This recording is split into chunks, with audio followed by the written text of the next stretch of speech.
Namaskaram, good evening to all of you. Welcome to a new analysis of Nifty. शुरू करते हैं daily chart से आज। किसी पैटर्न की नहीं बल्कि कुछ इंपॉर्टेंट चीज़ें जो आपके साथ डिस्कस करना चाहता था मैं। तो पहले उससे शुरुआत करते हैं। ये कैंडल देखिए आप गौर से। 1 2 3 4 5 5 कैंडल्स को तो इसने पूरी तरीके से इनगल्फ कर लिया है डेली बेसिस पे। तो ये बहुत छोटी हल्की कैंडल नहीं है, बहुत स्ट्रॉन्ग इम्प्लीकेशन है इसका, because it has consumed almost 5 candles on daily basis. तो बहुत भूखा था यहाँ पे निफ्टी, जहाँ तक बियर्स का सवाल है। 5 को निकल गया एक ही दिन में। तो अब इस पैटर्न को निगेट अगर होना है, देखिए कोई भी पैटर्न चार्ट में बनता है तो ऐसा नहीं होता कि वो हमेशा के लिए बन गया। पैटर्न बनता ही है निगेट होने के लिए, वो चाहे एक दिन में हो, चाहे एक महीने में हो, और चाहे एक साल में हो, लेकिन उसको निगेट होना पड़ेगा। तो अगर इस पैटर्न को निगेट होना है, अगर निफ्टी को फिर से 11,794 के ऊपर जाना है, नीचे तो हम ऑलरेडी इस कैंडल के चल रहे हैं, तो नीचे की बात तो आगे करेंगे, तो पहले ऊपर की बात कर लेते हैं। अगर 11,794 के ऊपर हमें जाना है, ऐसा हम किसी को भी लग रहा है, तो वो कोई बहुत मुश्किल काम नहीं है, लेकिन उसके लिए एक कंडीशन है सिर्फ। अब जो पैटर्न आपको यहाँ दिखेगा on the right side of this candle, इस कैंडल को लेते हुए, वो बहुत चुनिंदा पैटर्न होने चाहिए इलियट वेव के हिसाब से, क्योंकि और हर पैटर्न में ये दम नहीं है कि इसके ऊपर निकाल दे आपको। सिर्फ कुछ ही पैटर्न है, और उनमें से एक पैटर्न है फ्लैट, जिसमें कि सी वेव का फेल होना अनिवार्य है, और अगर बी फेल होती है तो ज़्यादा बेटर है। तो पहला तो वो पैटर्न आपको दिखना चाहिए। दूसरा, एक टर्मिनल इंपल्स आपको दिखनी चाहिए, वो आपको फिर से ऊपर निकाल सकती है नए हाई की ओर। या एक ट्राइंगल दिखना चाहिए, और वो भी कॉन्ट्रैक्टिंग ट्राइंगल फैमिली का। एक्सपेंडिंग ट्राइंगल का तो कोई मतलब ही नहीं होगा यहाँ पे, वो कुछ नहीं कर पाएगा। तो ये 3 पैटर्न्स होने चाहिए इस कैंडल को लेते हुए इधर कहीं। अगर ऐसे 3 में से कोई पैटर्न आपको दिखते हैं, तो फिर आप उम्मीद रख सकते हैं कि आप इसके ऊपर जा रहे हैं। इसके अलावा अगर कोई पैटर्न आपको दिख रहा है, तो फिलहाल छोटे टाइम फ्रेम में तो आप भूल जाइए कि आप इसके ऊपर जाने वाले हैं। तो इन 3 पैटर्नों की तलाश कीजिए अगर आपको इसके ऊपर जाने का हौसला और उम्मीद है। ये बात रही बुल्स के लिए। अब आइए आवरली चार्ट पे चलते हैं। आज बहुत सी पॉसिबिलिटी, ये फॉल जो हुई है, इसने गिर के तो अच्छा किया बियर्स के लिए कि चलिए गिर गया, सारी प्रोडिक्शन सारी एनालिसिस भी लगभग सही हो गई लोगों की। लेकिन चक्कर क्या है बॉस, ये फॉल जिस तरीके से हुई है, इसने बहुत मुश्किल कर दिया इस एनालिसिस को। फिर भी बात करते हैं जो दिखता है और जो हो सकता है, क्योंकि आज वीकेंड है, कल कुछ करना नहीं है हम लोगों को। तो हर पॉसिबिलिटी के बारे में बात करेंगे, जिससे आने वाले हफ्ते में अगर मैं वीडियो आपको रेगुलरली ना दे पाऊँ तो भी आप समझ सकें कि क्या हो सकता है या क्या उम्मीद रखें इस मार्केट से। तो जितनी पॉसिबिलिटी है सारी बात करेंगे, कुछ भी नहीं छोड़ेंगे। निष्कर्ष निकालना आपका काम है। यू कंक्लूड, आपको जैसा लगता है अगले हफ्ते के मूवमेंट के हिसाब से पॉसिबिलिटीज़ मैं आपको दे दूंगा सारी। तो अगर ये फॉल यहाँ से यहाँ तक की आप गौर से देखें, थोड़ा इसको बड़ा कर लेते हैं। सिर्फ एक पुल बैक यहाँ आपको दिख रहा है, ये है 11,529 से जो पुल बैक हुआ, और हम ऊपर गए 11,602 में। इस पुल बैक को आप इग्नोर नहीं कर सकते, क्योंकि ये अगर आप देखेंगे तो ये 23.2% से ज़्यादा का है। अगर आप रिट्रेसमेंट लेते हैं इसका, तो ये देखिए इसने 23.6% से ऊपर का रिट्रेस कर दिया है। तो इसको आप अब इग्नोर नहीं कर सकते। बाकी तो छोटे मोटे पुल बैक्स हैं, ये बहुत छोटा है, ये बहुत छोटा है, कोई दिक्कत नहीं है, आप उसको निगलेक्ट भी कर सकते हैं एक बार को। But this can not be neglected, it is more than 23.6%, so it has to be taken in to account for. लेकिन प्रॉब्लम क्या है कि यहाँ पे कोई टाइम करेक्शन नहीं हुआ है, सिर्फ 23.6% करेक्ट कर दिया इसने और फिर नीचे चला गया। कहीं कोई टाइम वाइज पुल बैक नहीं हुआ है। No time correction has been done by the market in this fall. तो ये पूरा का पूरा मूव करेक्टिव दिखता है, लेकिन इलियट वेव एनालिसिस के साथ एक प्रॉब्लम है। This is not a Newton's law, इसको साइंटिफिकली कहीं प्रूव नहीं हुई है। तो रोज़ कुछ ना कुछ नया डेवलपमेंट, कोई नया बिहेवियरल चेंज हो जाता है। तो दोनों पॉसिबिलिटी लेके चलते हैं। So if this is an impulsive fall, then you place a 1 bar A, and this becomes a 2 bar B, as simple as that. So if fall from 11,794 is impulsive, then at 11,320, I think this is the level, sorry, not 320, 326, we'll correct it.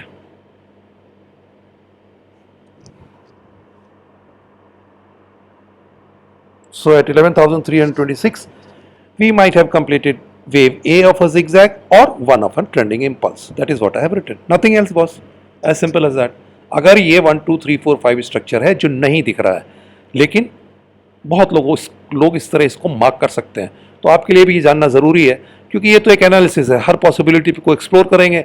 आने वाले हफ्ते में आप अपने पास रखिएगा, उसमें से बहुत सी चीज़ें हटती जाएंगी, हटाते जाइएगा, जो बचेगी वो काम करेगी। तो if this is 1 2 3 4 5 then we have a 1 bar A, 1 of a trending impulse और A of a zigzag। B wave ने मोर देन 52% रिट्रेस किया है बट लेस देन 61.8%। तो अगर ये zigzag है बॉस, तो अब आप ध्यान से देखिए कि बी वेव ने हमारी 50% के ऊपर का रिट्रेसमेंट कर दिया है।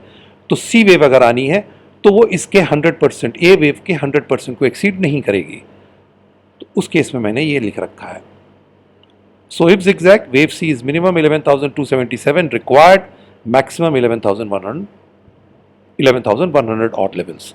ये तो हो गई बात zigzag की। अगर यहाँ पे A है zigzag का, ये B है zigzag का, तो अभी zigzag ने अपने मिनिमम लेवल्स नहीं पूरे किए हैं, 11,277 ऑड लेवल्स हैं वो, और मैक्सिमम 11,100 तक जा सकती है अगर ये zigzag चल रहा है तो। Point of negation above this eye, which is around 11,585. So 11,585 is your SL in this case, and we have still some more fall remaining. ये तो हो गई पहली पॉसिबिलिटी, जिसमें यहाँ पे हम 1 2 3 4 5 स्ट्रक्चर मान रहे हैं और ये एक zigzag चल रहा है। अब अगर ये ट्रेंडिंग इंपल्स चल रहा है 1 2 देन थर्ड, तो अगर फर्स्ट वेव एक्सटेंडेड नहीं है तो थर्ड वेव का मिनिमम टारगेट 10,808 आ जाता है। As simple as that. Again, your SL should be 11,585. So if this is 1 2 3 4 5, there are two possibilities. Either we are into a zigzag and this zigzag is not complete, it will complete somewhere in this zone but will not exceed, this is the minimum requirement of the zigzag to complete, but will not exceed 11,100. And if this is 1, this is 2, then third will target 11,800 odd, 10,800 odd levels, assuming wave 1 is not the extended wave. Clear? In both cases the stop loss is 11,585 on the upside, और दोनों case में down side अभी बाकी है। ये तो हो गई बात इसकी अगर ये इंपल्सिव स्ट्रक्चर है। अब अगर ये करेक्टिव स्ट्रक्चर है तब इसको थोड़ा बड़ा करते हैं अब बॉस।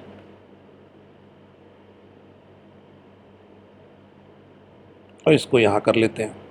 अगर ये करेक्टिव फॉल है, if the fall from here to here is corrective, then we will remove the 1, we'll just put an A here, we'll put a B here, and let us see what happens. So if this is a corrective fall, it is not a 1 2 3 4 5 structure, which it doesn't look like, then flat आप बना नहीं रहे हैं क्योंकि B wave 61.8% के ऊपर नहीं गई है। और अगर ये 1 2 3 4 5 नहीं है तो zigzag का कोई मतलब नहीं है। तो ना फ्लैट बचा ना zigzag बचा, तो फिर बचता क्या है आपके पास? या तो आप ट्रायंगल बना रहे हैं या तो आप डायमेट्रिक बना रहे हैं। डायमेट्रिक की बात करना बेकार है क्योंकि अभी तो फिर दो ही लेग पूरे हुए हैं, अभी तो 7 लेग की बात आप करेंगे, फिर इसके बाद तो 4 बचे हुए, तो उसके बारे में जिक्र करने से कोई फ़ायदा नहीं है। तो zigzag नहीं है, फ्लैट नहीं है, तो ये पूरी प्रोबेबिलिटी है कि शायद यहाँ से एक टर्मिनल इंपल्स हम चला रहे हैं। उस केस में ये 1 हो जाएगा, ये 2 हो जाएगा और ये थर्ड वेव है। थर्ड वेव यहाँ पूरी भी हो सकती है, नहीं तो फिर इस जोन में कहीं जाके पूरी हो जाएगी। इसके नीचे हम नहीं जाएंगे। So if this is a corrective fall then this can be 1, this can be 2, we are into the third wave and this third wave will be completing in this zone, we will get a fourth wave and then we will get a fifth wave.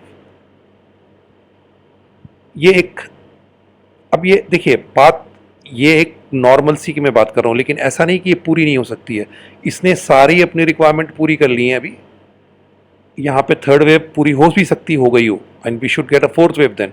But if third wave is not complete here then without breaking above this high we will again land up somewhere here. यहाँ कहीं जाके third wave को हम पूरा करेंगे। तो ये तो हो गई पहली possibility. If this fall is corrective then it can not be a zigzag, it cannot be a flat because of this B wave, then it can be a terminal impulse 1 2, we are into the third wave most probably, which might have been completed here or will complete in this zone, then we'll get a pullback for the fourth and then we'll get a fifth wave. ये तो हो गई पहली बात. Stop loss यही रहेगा 11,585. तो अब तक तीन पॉसिबिलिटी में बात हुई. ऊपर की तरफ का स्टॉप लॉस 11,585 है, और अगर ये थर्ड वेव है टर्मिनल की तो फिर ये वो जोन है, अगर यहां नहीं पूरी हुई है तो यहां पूरी हो जाएगी. अब एक पॉसिबिलिटी और बात कर लेते हैं इसकी. मान लीजिए यहां पे एक्स वेव है, एक पैटर्न हमने यहां पूरा किया इस लो पे, इसके बाद एक एक्स वेव बनाया, और इस वन को हटा देता हूं, इस टू को हटा देता हूं, और उसके बाद फिर ये ए बी एंड सी ने ए वेव के लो को काट दिया है, सारी मिनिमम रिक्वायरमेंट पूरी हो चुकी हैं. Then this low should hold and we should be pulling back. अगर एक ये कॉम्प्लेक्स एक करेक्टिव स्ट्रक्चर यहाँ पूरा हुआ है 11,529 पे, उसके बाद हमने एक एक्स वेव बनाई, उसके बाद फिर से A B and C, then we have completed this pattern here and we should not be violating this low of 11,303. तो नीचे की तरफ का जो स्टॉप लॉस वर्कआउट हुआ पहले पॉसिबिलिटी में वो 11,303 का. तो आपके लिए 11,303 यानी कि जो लो हमने देखा है फ्राइडे को, वो एक इम्पॉर्टेंट लो है, हो सकता है उसको आपको वॉच करना चाहिए and you should be using that as an stop loss on immediate basis if you are long. क्योंकि उसके नीचे अगर आप रुकेंगे तो फिर इतने ढेर सारे लेवल से नीचे की कि आप कहाँ तक रुकेंगे, फिर आपको लाइव मार्केट में ही देखना पड़ेगा कि क्या क्या हो सकता है. तो इसको यूज़ कीजिएगा स्टॉप लॉस के लिए, और ऊपर की तरफ 11,585 का. तो पहली पॉसिबिलिटी आपके साथ डिस्कस हुई, जो ये एक करेक्टिव मूव अगर ये है, तो if this is 1, this is 2, then most probably we are into the third which might have completed here or will complete in this zone. And if we are having a X wave as the second possibility here, then this is A, this is B and this is C. C ने अपने सारे काम पूरे कर लिए हैं, ये लो violet नहीं होना चाहिए, फिर हम ऊपर की तरफ जाएंगे. ये स्टॉप लॉस होना चाहिए इसके लो का. इसके अलावा मुझे कोई प्रोबेबिलिटी इसमें दिखती नहीं है. मैं सिर्फ एक बात आपको इस पूरे डिस्कशन का निचोड़ इतना है, ऊपर की तरफ का स्टॉप लॉस आपका 11,585 का होना चाहिए, नीचे तरफ का स्टॉप लॉस इमीडिएट बेसिस में आपका 11,303 का होना चाहिए. क्योंकि इसके नीचे आप देख रहे हैं दायरे बहुत से खुल रहे हैं, तो फ़ायदा क्या है कि आप उसके नीचे रुकें, क्योंकि फिर मंडे ट्यूसडे को ये पैटर्न क्लियर हो जाएगा कि ये क्या बन रहा है. बहुत क्लियरली आपको बता दूं, मंडे के लिए तो कोई ट्रेड बनता नहीं है आपके पास. हाँ, अगर कोई कंपल्सिव ट्रेडर्स हैं तो फिर 11,303 का स्टॉप लॉस आपके लॉन्ग्स क्या है, और 11,585 का स्टॉप लॉस आपका शॉर्ट का है. अगर 11,585 आपको बहुत ज़्यादा लगता है तो वो कोई दिक्कत नहीं है. आप यहाँ से अगर इसका 61.8% रिट्रेसमेंट ले लें जो 11,480 के आसपास आता है, तो फिर ये एक और लेवल है जो रेजिस्टेंस की तरह काम करेगा. तो ऊपर की तरफ के दो रेजिस्टेंस 11,580 और 11,585 और 11,480 के आसपास. नीचे की तरफ का सपोर्ट 11,303 जो फ्राइडे का लो है. देखिए 11,303 टूटने के बाद भले ही ये करेक्टिव हो, बहुत सी पॉसिबिलिटी खुल जाती हैं, इसलिए आपको रुकना नहीं चाहिए जब तक कि आप लाइव चार्ट्स को अच्छे से ना देख पाए. और मंडे मुझे नहीं लगता इसमें ट्रेड करना चाहिए, क्योंकि जो भी पैटर्न बन रहा है वो थोड़ा सा फर्म अप हो जाएगा मंडे के मूव के बाद. ये ढेर सारी पॉसिबिलिटीज़ थी, क्या क्या हो सकता है इस मार्केट में और क्या क्या नहीं हो सकता है, मैंने सारे आपके साथ डिस्कस कर लिए. सारी चीज़ें तो नहीं प्ले आउट होंगी, इसमें से कोई एक चीज़ प्ले आउट होगी, वो हम लोग को देखना पड़ेगा. याद रखिएगा ये लो अहम है 11,303 का. अगर आप लॉन्ग हैं इसके नीचे मत रुकिएगा, फिर बहुत दायरे खुल जाएंगे, आप कहाँ तक जाएंगे इसको लेके. हाँ, अगर आपको आइडिया है, लाइव चार्ट्स आप देखते हैं तो कोई दिक्कत नहीं है. ऊपर की तरफ 11,480 और 11,585 मैं लिख देता हूँ, ये दो इंपॉर्टेंट रेजिस्टेंस हैं. रेजिस्टेंस हमारे हैं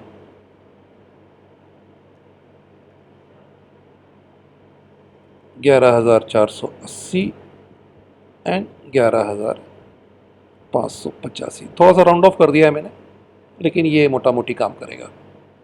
इस एक्स को भी हटा लेते हैं, और एक ये ट्रेंड लाइन आप बना लीजिएगा अपने चार्ट पे. ये ट्रेंड लाइन टूटेगी तो आप अलर्ट हो जाइएगा, शायद ये आपको डाउन मूव ख़त्म होने वाला है या एक लेग पूरा हो गया है. So that is all. Monday is basically a no trade day. Trade नहीं लेना चाहिए, क्योंकि ये पैटर्न 2-3 पॉसिबिलिटीज़ को थ्रो अप कर रहा है।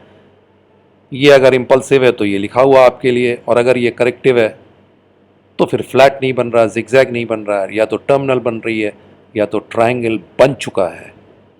कैसे बन चुका है? A, B, C, D and a E. That is why I am saying this law is very important, क्योंकि ये वॉयलेट होगा तो बहुत सी चीज़ें वॉयलेट हो जाएंगी और बहुत से काउंट्स फर्म अप हो जाएंगे। और मंडे नो ट्रेड है, जहाँ तक मेरी बात करें, मेरी ओपिनियन की बात करें, क्योंकि इस पैटर्न को फर्म अप होना है। So let it firm up. These are the important things that you should be knowing, और ये पूरी चीज़ें आपको आने वाले 2-3 दिन के लिए काम करेंगी। लेवल्स ये लिखे हुए हैं ऊपर, नीचे 11,303 का लो इम्पॉर्टेंट है हमारे लिए। इसको ब्रीच करेंगे तो फिर पहला सपोर्ट जोन यहाँ कहीं आपको मिलता है, और उसके नीचे तो फिर ये राम कहानी लिखी हुई है आपके लिए। सो थोड़ा पेशेंस रखिए, let this pattern complete, because this fall गिरा तो बहुत अच्छा, लेकिन अच्छे से नहीं गिरा। So till we meet again, कल कोशिश करूँगा एक एनालिसिस डालने के लिए, अगर हो सके तो बैंक निफ्टी का, लेकिन अगर नहीं पड़ता है तो फिर मंडे को आपके साथ शेयर करूँगा। So till we meet again, thank you, नमस्कार, जय हिंद।